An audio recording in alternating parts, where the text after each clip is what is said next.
The moment I slid this over my ears for the first time, I felt the clamp immediately and realized this was going to be a very different kind of headphone experience. The Beats Studio Pro sits on your head with a specific kind of attention. They're made mostly of plastic with some metal reinforcement in the band. They weigh about 260 to 270 grams. When you hold them, there's a matte smoothness to the finish that doesn't feel particularly soft or grippy. It's just there. But what you notice right away is the pressure. The headband is stiff, with very minimal padding, and the cushioning on top of your head feels that thin compared to what you'd expect from something at this price. The ear cups are shallow, really shallow, and they clamp down firmly enough, and that after about an hour. I started feeling it on the sides of my head. If you have glasses, they press against the temples in a way that's hard to ignore.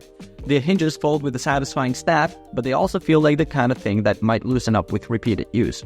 There's a self-carrying pouch included, not a hard case, which surprised me given that the previous studio model came with something more protective.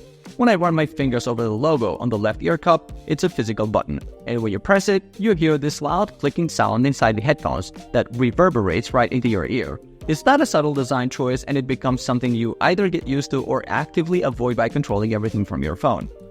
The first time I played a track through these, I was genuinely caught off guard by how clear everything sounded. I expected the bass to dominate because that's what Beats used to be known for, but instead, the vocals came through sharp in detail, almost to the point where I could hear every breath and inflection. The highs are emphasized more than the lows, which is a complete reversal from older Beats model.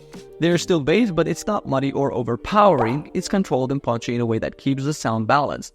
When I switched over to Sony WH-1000XM5 that I always been using for months, the Sony felt warmer and a bit more forgiving in the treble, whereas the Beats pushed the upper frequencies harder. The clarity can be a double-edged thing, though. After a few hours of listening, I started noticing that certain high-pitched sounds, like cymbals or the S sound in vocals, felt a little too bright, almost piercing on certain tracks. It's not a deal breaker, but it's one of those things where you become aware of it once it happens a few times. The noise cancellation does a solid job of blocking out higher pitched sounds like voices or air conditioning hum, but it struggles more with the low rumble of things like buses or subway trains. Compared to the Sony XM5, the Beats ANC is noticeably a step below. The Sony just erases more of the environment, especially in those deeper frequencies. One thing I kept noticing is that when I pressed the physical buttons to adjust volume or skip tracks, the clicking sound inside the headphone was loud enough to be distracting, and it sometimes broke the seal around my ear just enough to let outside noise in for a second. When you scroll through the official product page, you immediately see what Beats wants you to focus on: the custom acoustic platform and spatial audio. Those are the headline features, and to their credit, the sound quality is genuinely impressive, especially if you're used to older Beats products that were all about bass. But what's interesting is how little they emphasize the fit or comfort in the marketing. They talk about the foldable design and the premium feel, but they don't really address the fact that the ear cups are shallow and the clamping force is pretty aggressive. They also make a big deal about the USB-C wired listening and the built-in DAC, which is a legitimately cool feature that lets you access 3 EQ presets. But they don't mention that you can't use noise cancellation when you're plugged in via USB-C, which feels like a strange limitation. I always find it telling what gets highlighted and what quietly gets left in the fine print. Over the course of a week, I found myself reaching for these mostly when I knew I'd be sitting still at my desk, editing videos or working through product research. They're not the kind of headphones I wanted to wear while moving around the house or running errands, because the tight fit started to feel uncomfortable after about an hour. But when I was locked into a task and didn't have to think about adjusting them, the sound quality really showed through. I appreciated how the battery just kept going. I got around 28 hours of use with the ANC on, which meant I only had to charge them once during the entire week. The transparency mode worked well enough when I needed to hear someone talking to me without taking the headphones off, but it wasn't as seamless as the Sony's version. One thing I didn't expect to appreciate was the USB-C wired connection, which let me listen without draining the battery and also gave me access to those EQ presets.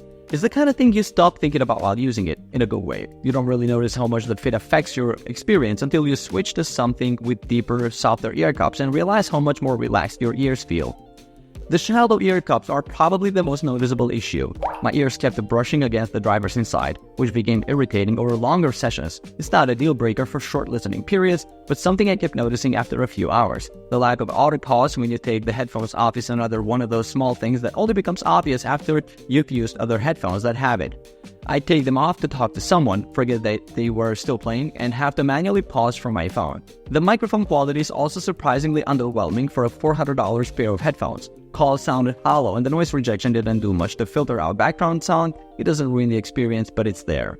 If you're the kind of person who prioritizes sound clarity and detail over deep bass, and you have a smaller head or don't wear glasses, these are absolutely worth considering. The audio quality is genuinely impressive, especially compared to older Beats models, and the battery life means you won't be tethered to a charger. But if your day involves long listening sessions, or if you wear glasses, or if you need top-tier noise cancellation for flights or commutes, the fit issues and ANC limitations might make the Sony WH-1000XM5 or even the Sennheiser Momentum 4 a better choice. There's a quiet satisfaction in hearing music this clearly presented, but it comes with the understanding that comfort wasn't the main priority in the design.